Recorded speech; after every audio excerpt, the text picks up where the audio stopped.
Looks like we're live. Sorry for getting to this a little late tonight, but let's not waste too much time getting started. Yeah, I had a thing at my teenagers' high school to go to earlier tonight. It was kind of a surprise, so just got back from that about 20 minutes ago. So tonight, what we'll be working on is sort of continuing where we left off with the sound stuff last week. If we remember, I had added music, and I don't know if I'd gotten to the ambient for the main menu. As you can see now, we've got sound effects for the buttons. Let's turn the music down.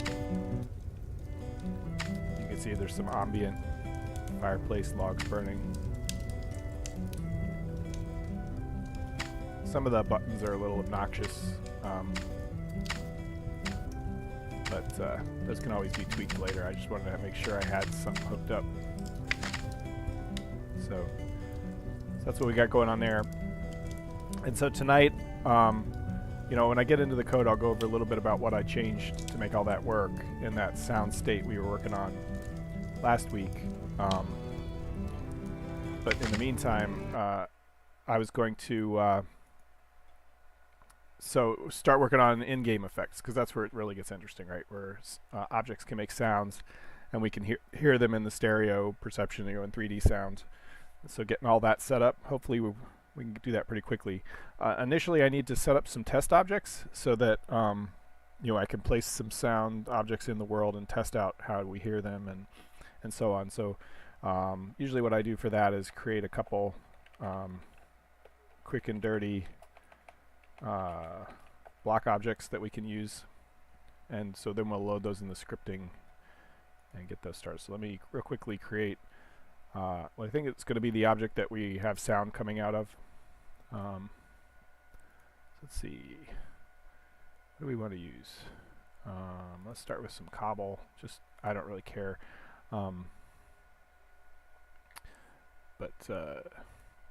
it's, I don't know, it's hard for me to do anything totally uncaring. I have to put my artistic flair on some level, and so hopefully I won't waste too much time on this. And so this is going to be shrunk down. So let's do maybe stone for the stone cylinder. Boink, boink. Let's do a thin one. See, I get wrapped up in the artistic part, and it's completely unnecessary. Oh, I don't have sideways cylinders. That's too bad. Or sideways cones. Oh, that's not what I want. I was gonna have like some sideways cones, like speakers coming out, but as it is, I don't even think I'm gonna be able to do this easily, because it's gonna wanna. So let's do this. I think if I have to trick it. Yeah, no, it's not gonna work. Alright, so what we'll do is we'll put that there. See, the bugs I've already fixed in the game are killing me here. So what we'll do is, we don't have time for this. We'll just put a cube there, and then we don't have a whole lot of time to mess with this.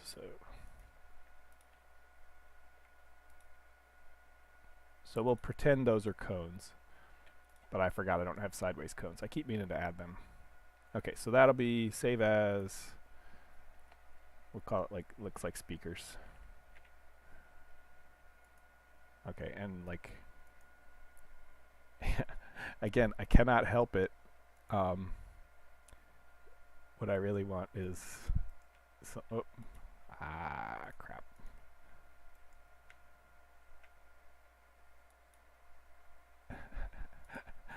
I don't know. It's crazier. Yeah, that's interesting. Okay, whatever. I think I liked it better before. Again, gotta get not wrapped around the axle here. There we go. That's fine. It's easily distinguished. Save it. Okay. Yes, really overwrite. I want a new one.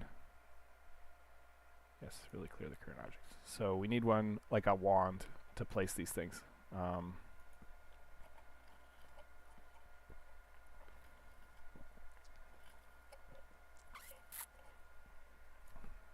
Sorry, I was just taking a drink of cool cola beverage. Alright, so vertical cylinder. We'll do something. I have not done like a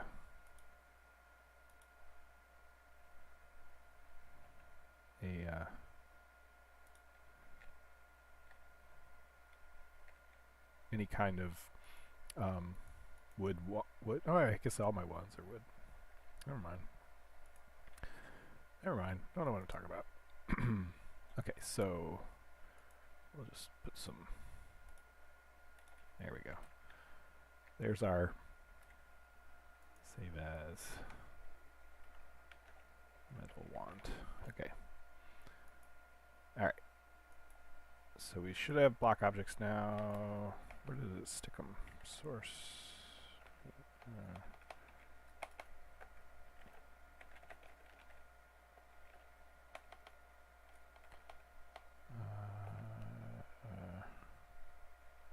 Probably sticks them in shaper. Blocks files. Yep. Okay. Copy blocks files. What do we call the first one? Speaker. Yeah. Source main resources models. Objects. Yeah. And then we'll copy shaper blocks files. We call it steel wand or metal wand. Source main resources models tools. We call items. Yep. Okay. Source. Whoop. So what we're doing is source main resources models items and objects. So speakers.blocks and metal wand.blocks. And so then I was playing with GLSL. So then in our scripting we want to find main resources, Mythruna objects. Let's just use standard tools.groovy or standard objects. Oops. Wrong file.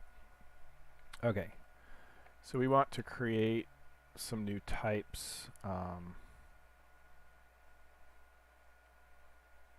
It's interesting.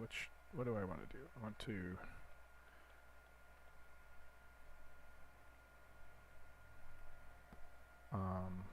well, first of all, we're going to have to make it so that the object shows up in our inventory, and I still have not moved that to into scripts yet, so I've got to go and hack the place where the character logs in, and I fill their backpack with stuff. Yeah, right here. And so we're going to create a new object, and we're going to call it test wand, and it's going to be our sound wand. Let's call it sound wand. So we might add some other stuff, and we'll call it sound wand as the type. Whoops. And it's not etcher, it's blocks metal wand. Blocks item scale is correct. Contain and target. Okay. Oh, that's good. So now we have something called a sound wand, an object type called sound wand, and if we cheat and steal from the object tool, so let's talk about this. So we're going to create a new type. It's going to be called sound wand. It's going to be based on the base item. It's going to be a creator, which means that just like the object wand, right click wants to place things, and I think the wand is already compatible with the one we're using, so these handle location, handle rotation, and we'll give it a description in this, the sound test wand, and we can fill in something later.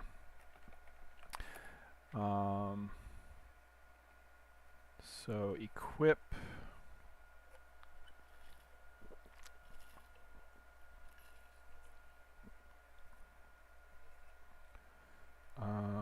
okay, so we don't have to do anything special for equip, at least not right now. So I'm going to kill that.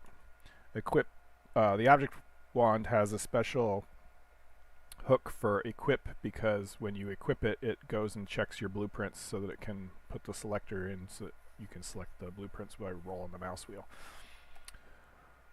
Place, all that stuff is still good, only instead of this, we'll cut and paste this later, but right now we're just going to log info, or can I echo? How do I?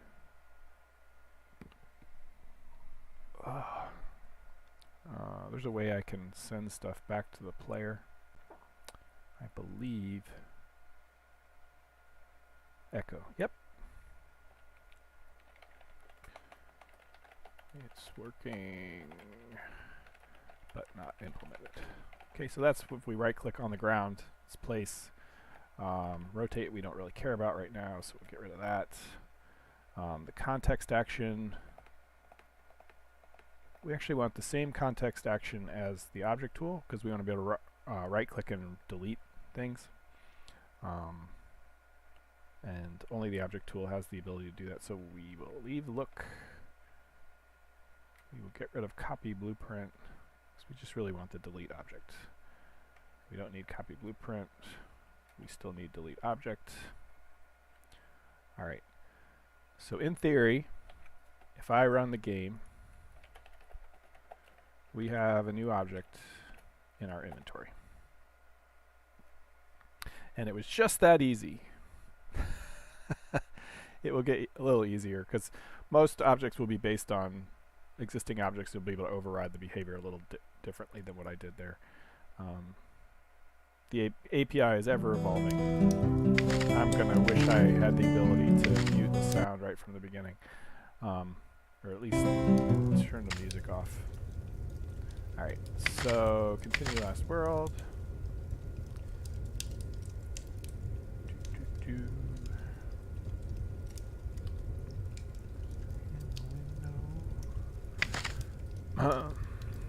Alright. And then the sound fades out. It should fade out. Anyway.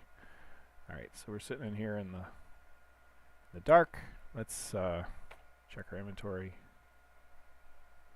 Oh yeah, it's there. It's just, it's placed right on top of, oh yeah, we put it in the same inventory location. Oh, look at the teeny tiny little sound one. Hey, but it's working. And we should be able to like look at it and it should give us that little, yeah, look at that. Yeah, that button noise is going to get really obnoxious. Okay, so we'll equip it. Let's see where it looks in our hand. Yep, okay, it's kind of in our hand. It's tough to see. Like if you go sideways, sometimes you can see it in the hand. Yeah, you can notice that our avatar is not currently affected by local lighting. That's one of the things that I was working on this week. But work has just been crazy this week. So anyway, it'll be daylight in a second and everything will look really good. Okay, so she's got that in her hand. And so if we click, we should see the echo. Yep, it's working but not implemented. All right, cool deal. Okay, so now we would want to be able to, when I right click, place an object on the ground where I clicked. And we should inherit all of the other manipulator stuff. Yeah, that's the thing, is like base type or base item already has all of that stuff where, you know, if you right click on it and drag it, it moves it, and middle mouse will rotate it and stuff like that. That is a base behavior of the hand, you know, so any object by default will do that, and they'll override it to get other behavior. So we've got that implemented. We just need to make it place something down. So let's so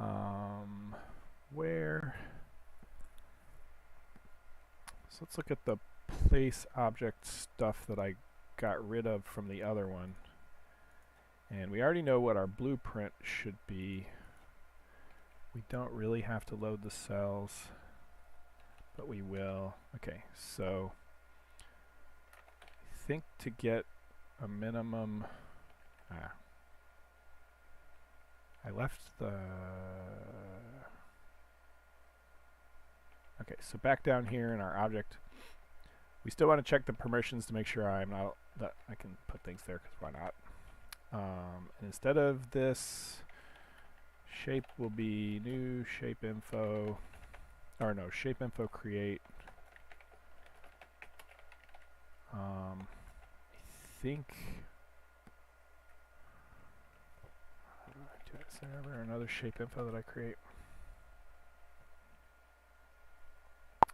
Nope. So we'll have to look over here. So it's something like this. And we'll go over here.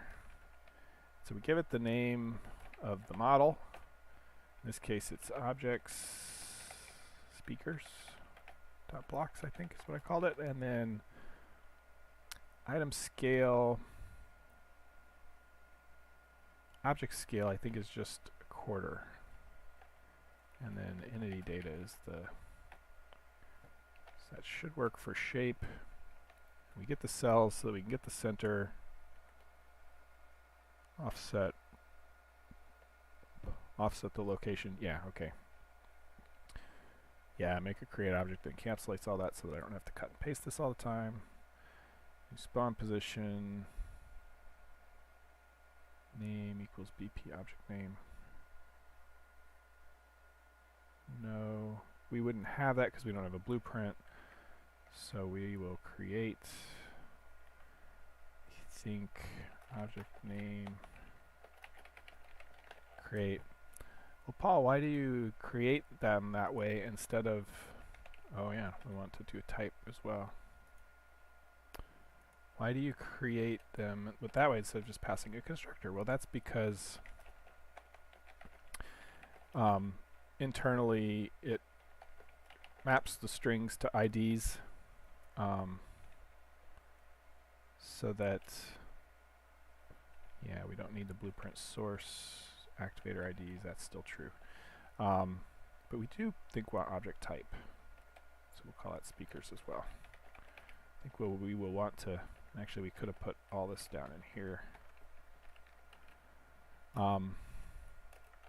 So like when you create object name, create speakers, it goes and looks up speakers and gives it an ID so that we're not passing that string around all the time. We pass an integer ID, which over the networking is more efficient.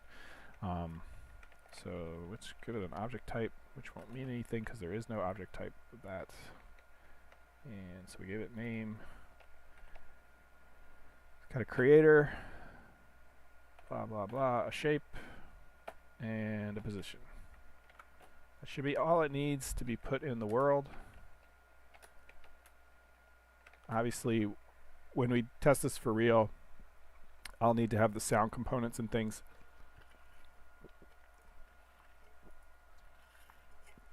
I guess there's still nobody on the live stream, but that's okay. Maybe somebody will watch it later.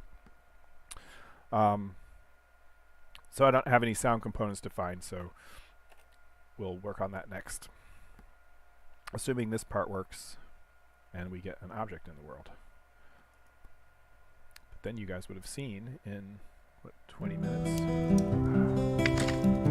I don't remember whether I hooked up the volumes to the settings file. We might end up having to do that before I have to drive myself crazy.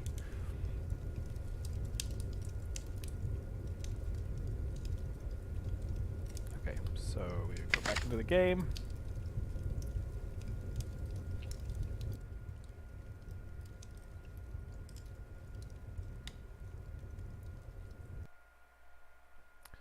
And yeah, I need to fix that. So we equip the that's interesting. So if we place it, we should place an object. Ooh. Something is unhappy. Can I get property size on null object? Okay. So base objects line 726. Oh, so load cells shape did not load the cells.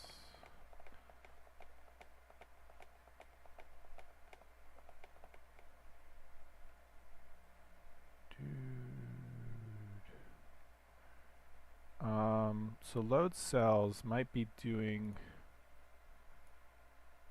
more than I think here. And I'm only going to look at it for a second because we don't technically need it. So I think that's in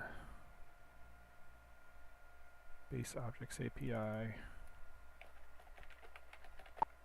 No. Is it in here?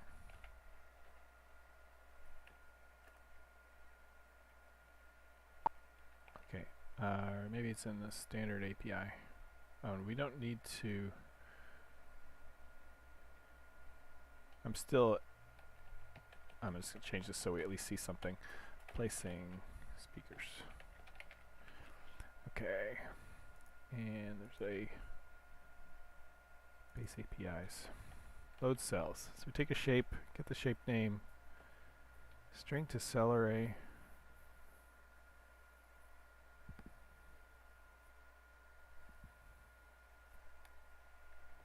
String to cell array. Function world manager kit. I wonder if it's because it's needs to be loaded in. There is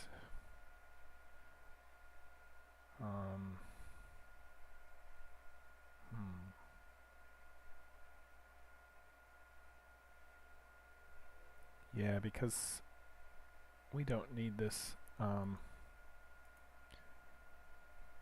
What we're going to do is we're going to leave this part out. What it's doing is it's trying to load the cells so that it can find the center, so that when we place it, it'll center it over where we were. Excuse me. But it's technically not necessary, and normally ShapeInfo will load the blocks from the class path, whereas this load cells wants them to already have been like uploaded into the database, the world database. There's a part of the world management that loads some standard objects up into the world database that we can use, and there's not an easy API to do that from scripts yet, so normally you'd import those separately. So this should work, and I'm going to real quickly see if I hooked up the SoundState. So we can go over the SoundState real quick. So this has expanded quite a bit since the last time. I have, all the music volumes and things that were there before, but now we have like a map of sound aliases, and what that lets us do is in main, or I think I do in a main menu, yeah. So in main menu state, I define a bunch of sort of mnemonics. So you could say main menu music, main menu ambient, and then down here in the code, and eventually this will be moved out to config, it maps those sounds to their actual physical sound files. That lets the menus and the UI and stuff use these sort of mnemonic names and they can be dynamically mapped to other things. So if I decided I wanted a different ambient sound for the main menu, I could just swap that out, and all the other codes still works. So that's what that does. And so that keeps track of the sound aliases. So every time you say play a sound, it will look up to see what the real asset is. And if there is no asset, it will just use the sound name. So you could still pass the raw sound name. Anyway, I created these sound objects. I'm pretty sure I did not have these before. I don't remember. But this wraps the audio node, and that lets me... JMonkey Engine doesn't loop properly for streaming stuff that's not cached. And really, if you want music to loop and it's 3 minutes long, you don't want to load all that into RAM just to loop it. So I wrap the JMonkey Engine audio node into a sound that, every frame it looks to see if that has stopped, and if it's stopped and we're looping, it just basically starts it over again. So it reloads the stream. So I've abstracted away everything under this sound, and it deals with a lot of stuff like merging the bass volume that's defined in the menus with the local volume, which can be used to fade in and out. And in fact, the sound state will automatically, if you play music, it will automatically crossfade. So it will, fade one piece of music, fade one music out over by default 1 second, and bring the other music up over that second using tweens and things. But what I wanted to look at was whether the game settings... my mouse wheel is going to kill me. If I had hooked up the game settings to the config file, and it does not look like it. We will move this up a bit. Let's move it right up here. So we've got the config, and I think we will call, well, first of all, I think just do music volume first, because that's the one I really care about to stop while we're doing the live stream. And we want to say config.get startup setting SoundState music volume, and the default value will be 50, just like before. I think, yeah, default range miles doing double zip. So then we ought to be able to say music volume here. So that's what it would start with, and then in Mythruna config, we can come down here and we can say SoundState music volume. We can set something really low, just 5. Let's see if that works. So we're testing multiple things now. We're testing to see if the config works, and we're testing to see if we can place an object.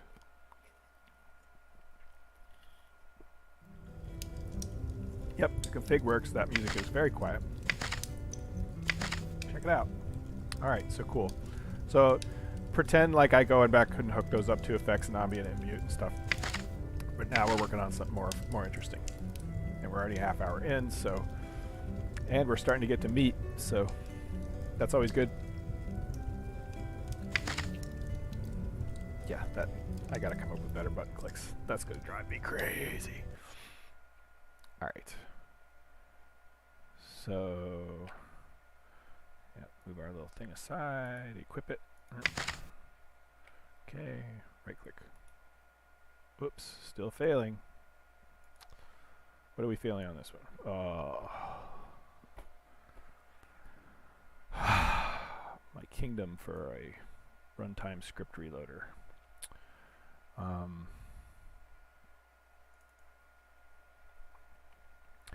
Yep. Okay, so let's just read one through. Okay, so we got through there, we got through there. Alright, that should be the last of the problems.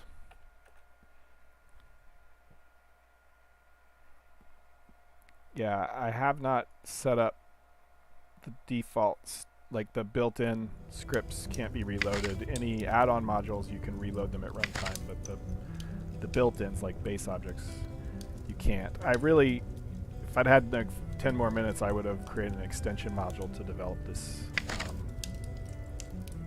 sound tools so that we could just reload them at runtime, which would have been kind of cool. But that's not set up for the server yet, only on the client.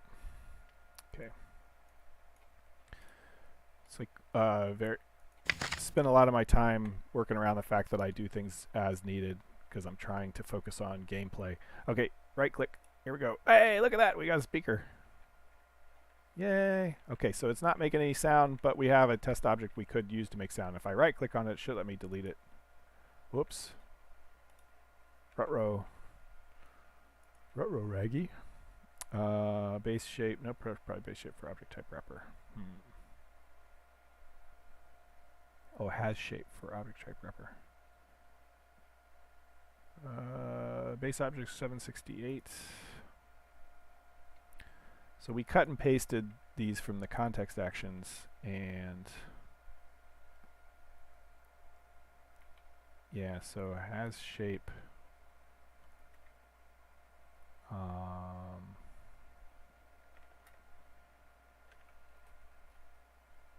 Oh.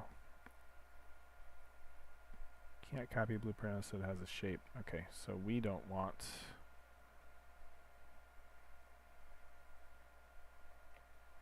We don't care about that. Whoops, wrong. I'm editing the wrong place. I was going to be very unhappy. So basically this property doesn't exist because I didn't define it in here. That's what happens when you cut and paste and start ripping things out without reading. So if we're allowed to remove the object, we should be able to remove the object. That's fine. In fact, that permission up here is kind of weird. Like, why do we care? Instead of has shape, we should probably base this on the actions that the object has. Yeah, that's what it is. It's because I don't have the ability to say this object can't be removed. I tried to limit it to just the blueprints. Anyway. Hey, it's almost sunrise. Yeah, walking my kid to the bus stop in the mornings, I have noticed that, you know, the way I want daylight to work in the mornings, and the engine is currently not set up properly. Like, as we see, the sun's coming up in the game, and it's just too dark. You'll see.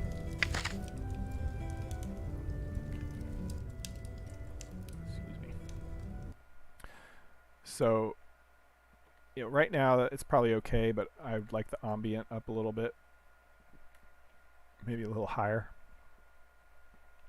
And then when the sun starts to come up above the horizon, like now, we should have more ambient to balance out the fact that actually it's not as bad as I thought, but real daytime right now, if you look at the time, it's, you know, 6:30. By the time it gets to 7, it would be pretty bright out here, and it still stays pretty dark because, you know, I'm counting on the fact that all this stuff is lit up. But I need to raise the ambient during this time of day. It needs to get brighter a little faster, and I don't think it's going to make anything look that much worse. I think it just really looks really nice from far away that the ambient, you know, makes a nice contrast. So I don't want to wreck it too badly. It's always a balancing act, and again, I've spent hours and hours playing with this stuff before. Okay, so you see my dilemma. Okay, so let's equip this again, their little metal poker. We should be able to right click and say, no, still not working. Can I get property size on null object? Jeez, 89.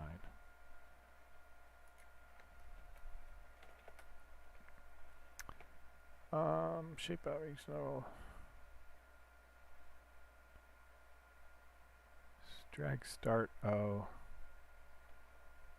So, yeah, we just don't have very good,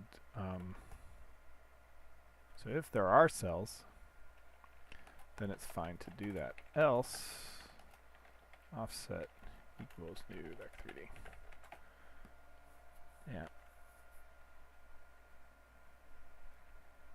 basically, there's probably a way for me to collapse this into one if, but the issue is, and we probably can still test what I want to test. The issue is if you drag even a little bit, it thinks you're dragging. Yeah, okay. So the delete works. Okay, good. Because the thing is, we won't. Yeah, see, if I drag even a little, it's going to try to move it instead of. Yeah, got to hold the mouse really still. Look. Yeah, examine speakers created by. Right. See, this object doesn't have any sound component yet, which we're going to have to add. Ooh, look at that desert off in the distance. Yeah, it's hard to not want to run over there. I created another character just so that I could run over and see what that coastline looked like over there the other day. Okay, so hang out over here by the fire, and we're set to start coding some actual sound stuff. So we've got our tests. I fixed that bug. That should help next time if I accidentally drag a little bit. The real problem is that dragging is too sensitive. If I've just moved 1 or 2 pixels, it shouldn't think I'm trying to drag the object. But that's a problem for another day. All right. Oh, there went the Pepsi. All right. So if we go in here, if we look to see some of the other object types we have, we're going to be doing something a bit like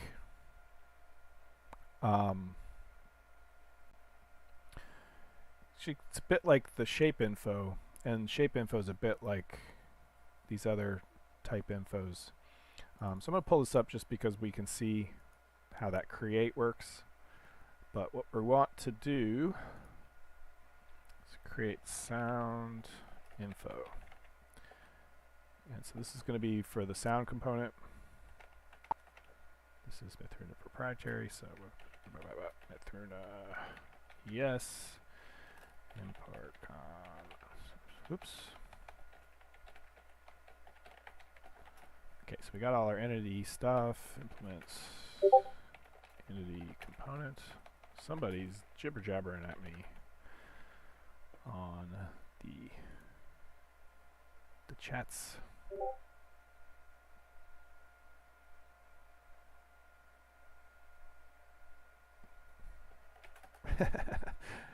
Alright, okay. Alright, so we have somebody on now, at least. At least one person's on. Yeah, cool. Alright, so we need a sound component. Need a private constructor, so for serialization. A no-arg constructor. I think if you look at, yeah, I did them public before, but I don't have to do that anymore, I think. Maybe I do. At any rate, we'll worry about that in a second. Sound, just beware. This may come back to bite me. There's probably a reason I've got all the other ones public. So sound ID, we want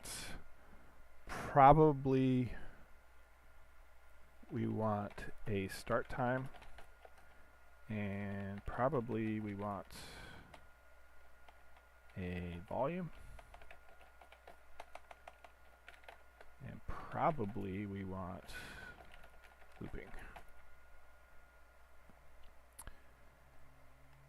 Yeah. So the sound ID will resolve to a string that actually loads the OGG file or the WAV file or whatever. Start time is the start time in game time because the sound may take several seconds to play. We may have come upon it while it's halfway through. The idea being if there's 5 players and they all enter the room at slightly different times, they should still hear the same part of the sound playing at the same time, especially if that sound might be synced with action or anything else. So since actions are synced with game time, we will sync sounds with game time, which on the client is usually about 100 milliseconds delayed at minimum. So we'll get a volume just in case we have different volumes. This is sort of the base volume, and then looping, obviously if it's just going to continue looping. And we will So we will create a constructor that takes all of that in there. And its start time really probably is a double, but I will convert it. I don't remember how I get it out of the, I think it's a nano time, so maybe that's correct. Oops, I'm an idiot.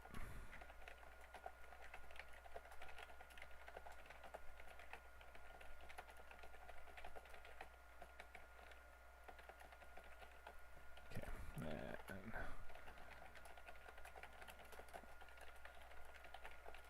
there's like some minimum stuff we know we're going to need. Get sound, entity data, and so then this is where we look up this, because I cut and paste code all the time.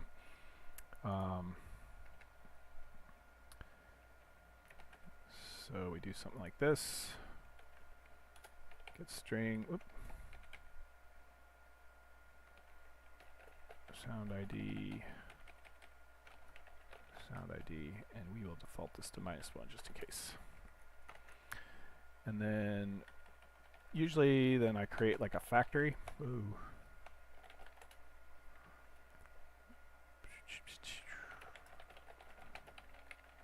So that you can do sound name. Yeah.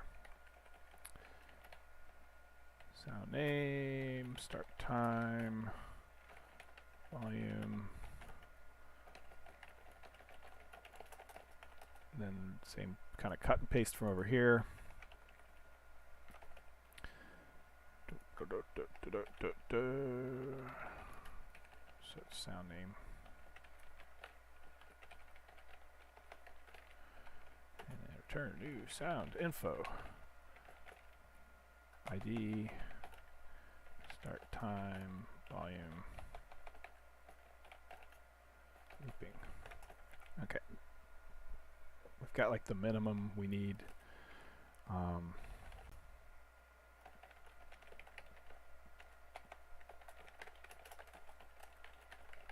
I'm not going to fill in everything, but I'm going to just put all the getters here for now.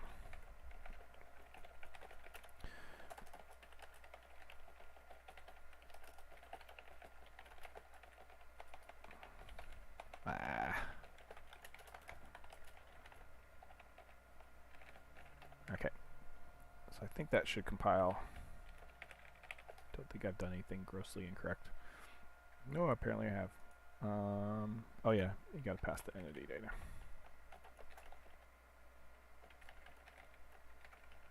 No globals, and I'm glad I didn't, actually. Okay. Alright. While I'm thinking about it, we need to make sure that the game server has this mapped as one of the objects it passes on through to the serializer, because the client obviously is going to need to request this sound info. And now we need to edit our script, which was base objects, where we place our groovy speakers. All right, so here we're going to do SoundInfo create, and let me think what sound effect we want to use. I have a couple I can use. You know, I don't know if I have all of the. Okay, so this was the working assets somewhere in main. Assets, sounds. Got like a click clack.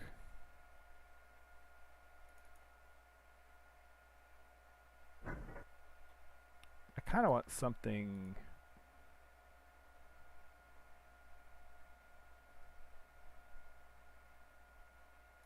How long is the buzz? I mean, it's barely making any noise. That's not gonna work. Machine spin.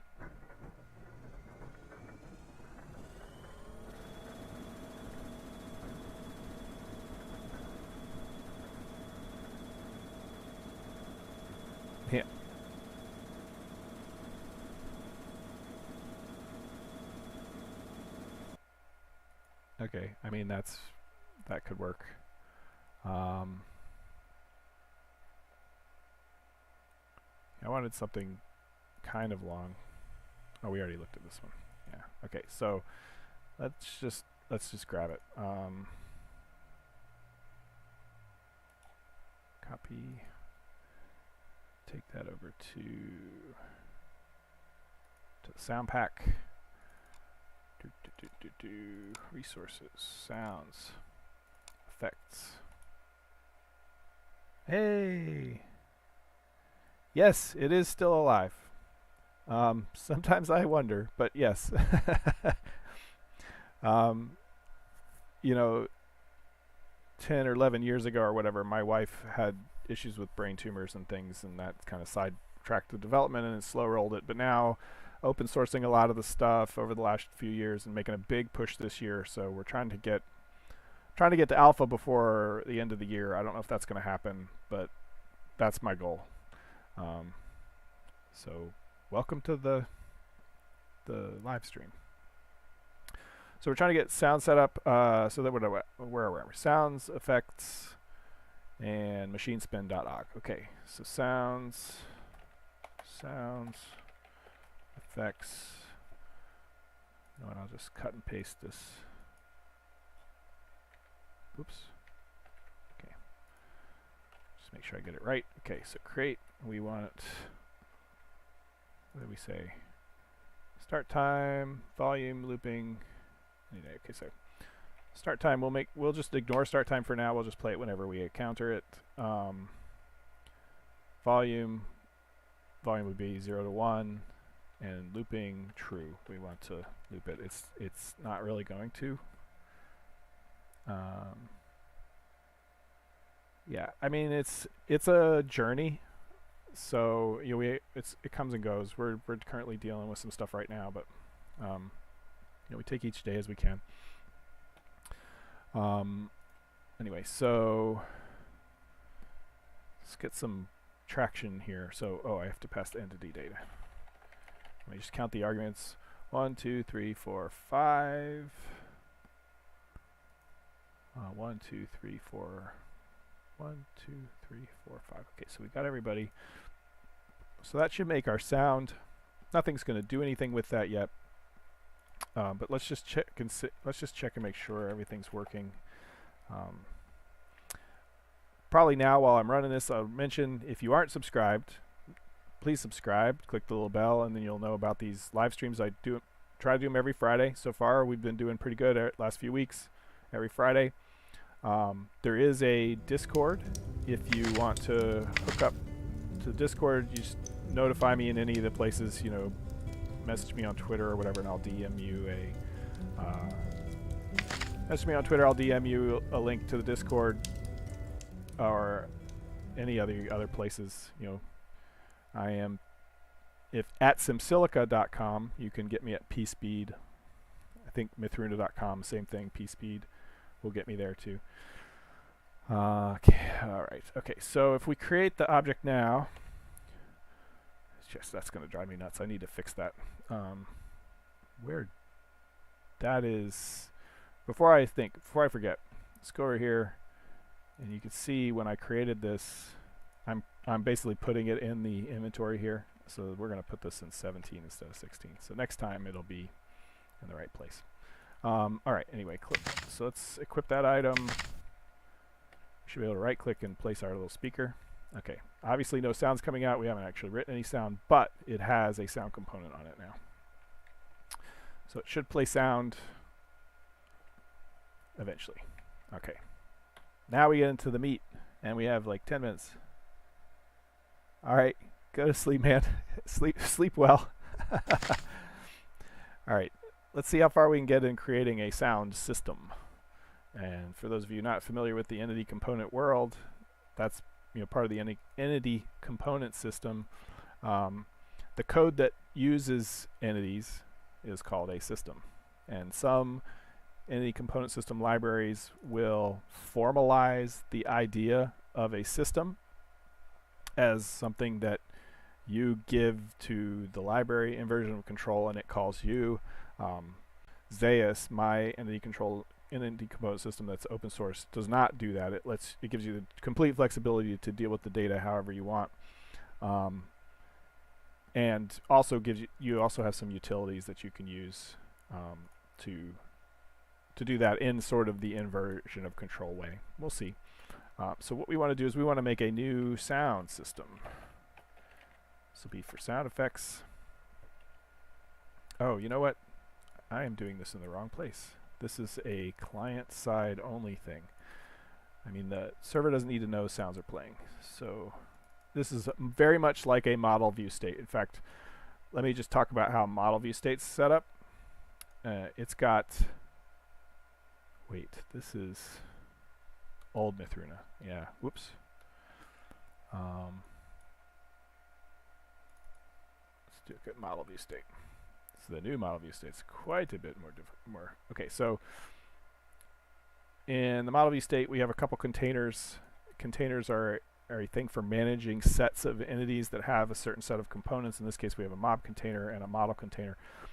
Models are static objects, like when we just place that speaker down, that's a model, whereas the avatars wandering around, creatures, things we throw, objects moving, anything affected by physics is a mob, basically, objects that move, and their positions are managed a little differently.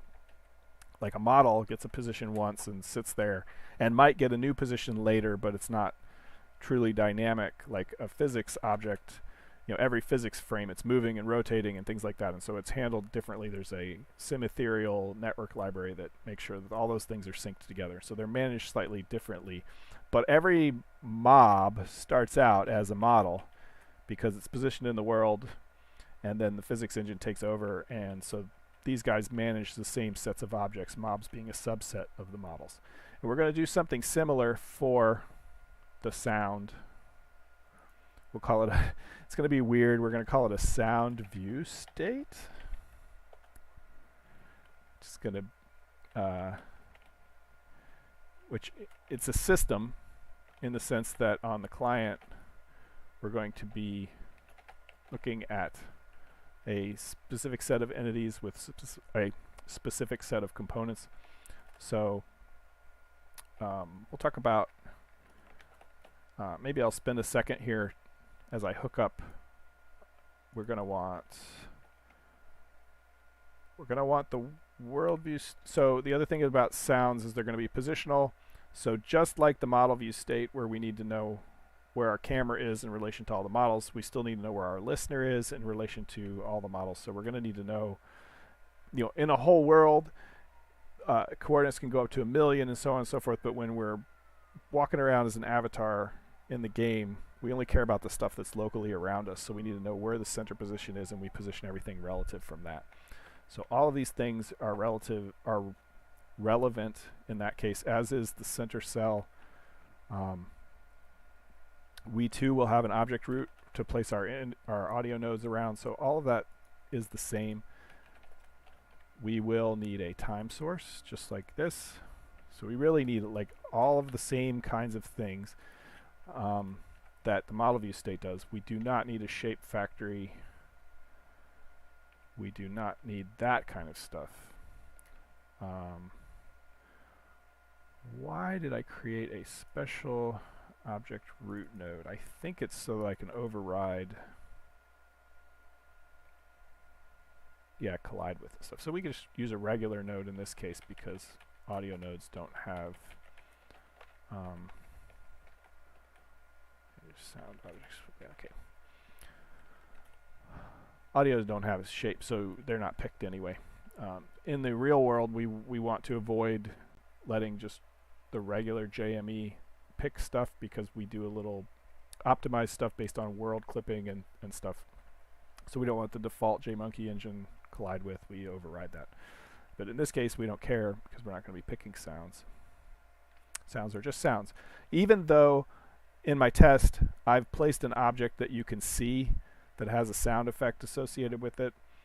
The way the entity component system works, it's kind of cool because our sounds will play on any entity with a SoundInfo object, regardless of whether it has a visual component or not. So literally anything, any entity could have a SoundInfo attached to it as long as it's got a position that we can look at.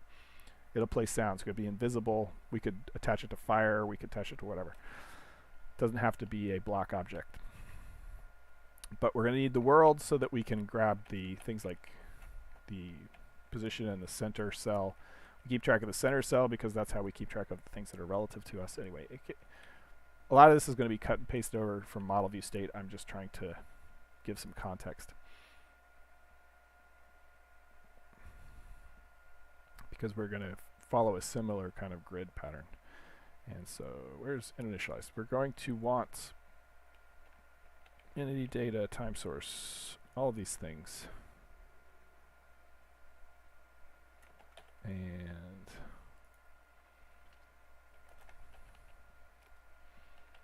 there's no way. There's no way I'm going to finish this tonight. Let's get a good try. Let me talk a second about how we would, if we were writing declarative code that's just going to go out and ask the entity system for a bunch of entities, we might do something like this: entity set, sounds equals, the entity data, find entities, and then we would tell it what components we want. In this case, we want spawn, position, and sound info. So anything in the world that's spawned and has a sound would be in this sounds entity set. And then on every update,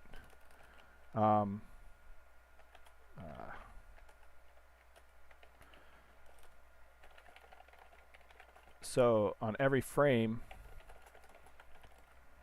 we could then see which of those sounds had changed. Apply changes, and we could then do stuff on the added items. We could start playing their sounds. The removed items, we could stop playing their sounds. Basically, that entity set has things like get changed entities that we could iterate over. It has get added entities, etc. This all becomes very tedious, though, and you end up repeating a lot of the same boilerplate code where, okay, we get changed entities, then I iterate over those entities, and maybe every frame I also iterate over all of the sounds to update them, and so on and so forth. The SIO2 utility package provides a class called entity container, which takes care of a lot of that for you. And so what we'll have is a sound container, class sound container, extends entity container, and what we'll do is we'll put a we'll call it a sound view. This will be just an object to hold and wrap our audio node and our entity and some other things. Sometimes we can get away without it. I could have potentially made an entity container that just had audio node in it. I just feel like I'm probably going to want to put some additional bookkeeping on there, so we'll create a class for that. It will definitely have an audio node, and we'll work on that. So sound container, usually we pass an entity data, and then super entity data and the sound info.class and spawn position.class. And so that basically sets up the entity container to manage those things. And then I always cut and paste this because I forget the exact methods: add object, update object, remove object. So you override sound view, add object, takes entity. Do I call it? Do I write it out? I know, I just say E. And there's another one. I don't think it returns. Yeah. Anyway, so your responsibility for writing an entity container is only to provide what you do when there's a new object, like this one. In this case, we're going to return a new sound view for the entity. We'll give it a constructor.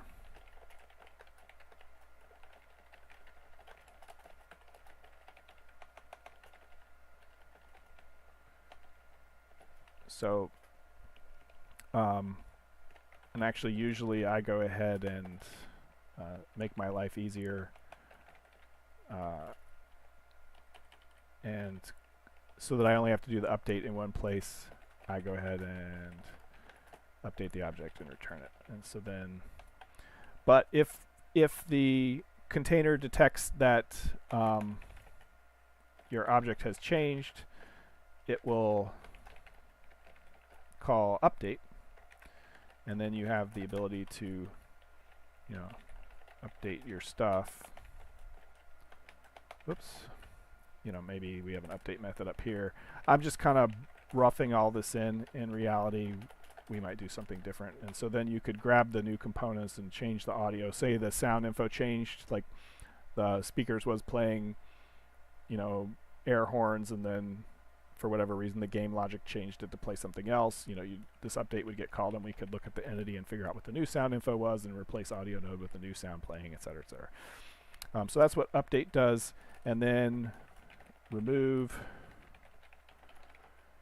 object, sound view object, entity E, and usually then you would do any cleanup that you need to do. You know, for entities and stuff, or for models and things that are appearing in the game, you know, you remove them from the scene.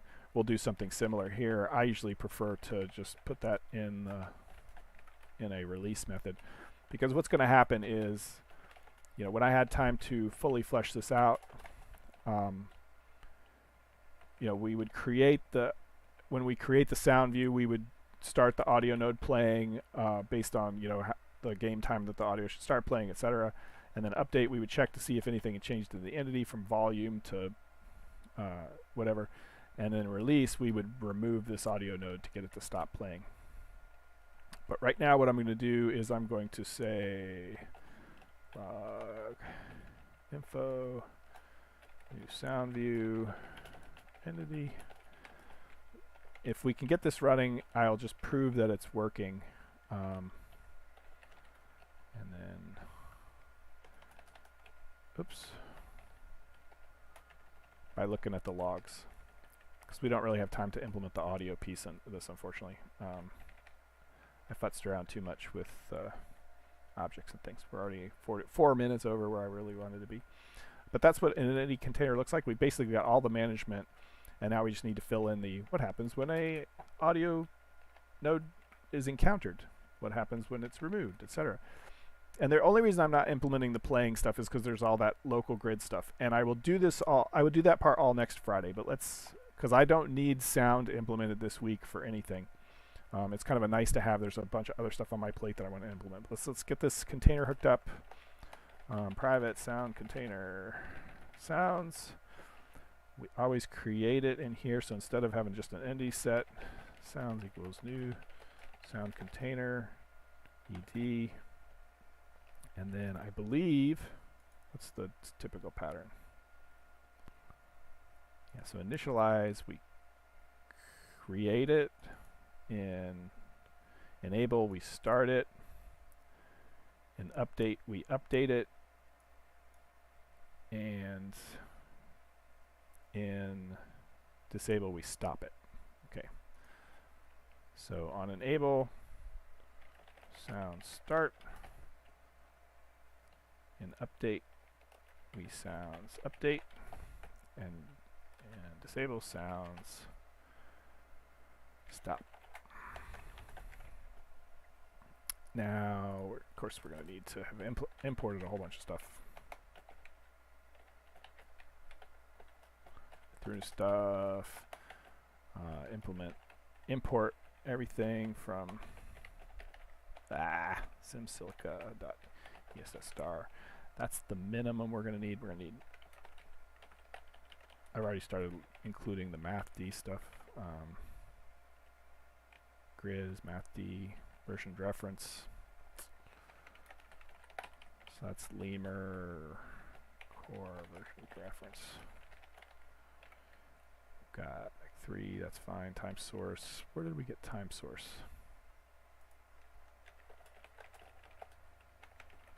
Semi-ethereal.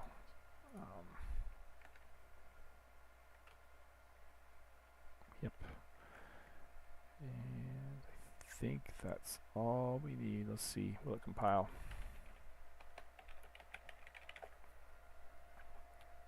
Please compile.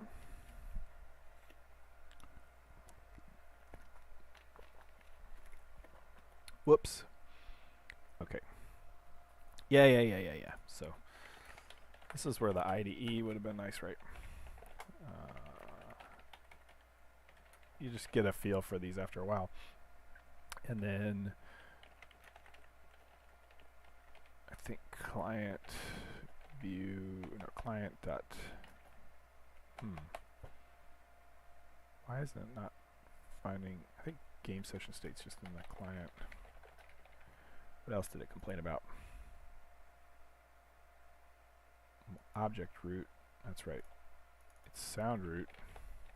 That's a legit bug. And we'll just call it sound root. That's good. Oh, spawn position. I always have to look that one up. Oh. What's going to be...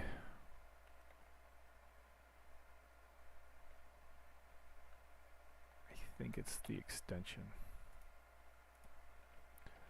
The one downside of splitting everything out into open source libraries, it's all super modular, and so, you know, not all the physics stuff is in one place because some apps might want that, some apps might not, et cetera, et cetera. Like that's the entity specific physics stuff, game constants. Whereas the physics engine doesn't care how you got your positions and objects, it's all pluggable. Custom physics engine, also open source, part of the MOS set of libraries, which will eventually be released hopefully next year, early to mid next year. Currently available early access to patrons. By the way, if you want to support my open source work, I do have Patreon. Usually find the links around. Okay, so we're good. And the only other thing we need to do is in the game session state, probably near where we put the model view state, add child, new game session state. Now, one thing is, smart observers will notice that, oops, we are already in games. SoundViewState. Like, this, as written, would load all of the sounds for the entire world. If the, you know, if whatever objects existed around the world, it would load their sounds.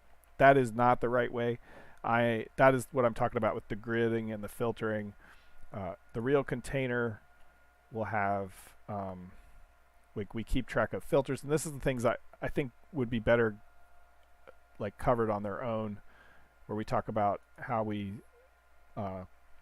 move around and things, and the conveyor works, and we drop sounds off as they get farther away, and so on and so forth. But initially, let's just see if we're detecting the sounds, which means that on the server, we created the object that has the sound. On the client, we received that over the network. All of that's hooked up. And come on. So when we connect, and we'll check the logs when we're done, or we could place a new object even. Yeah, so there's our... Okay, so let me place another one of these and we'll see it get added. First, let's move up so we can see the log down here, which might be a little too verbose. Whee, look at that. Hey, but look, that other change worked. All right. Okay, so we're here.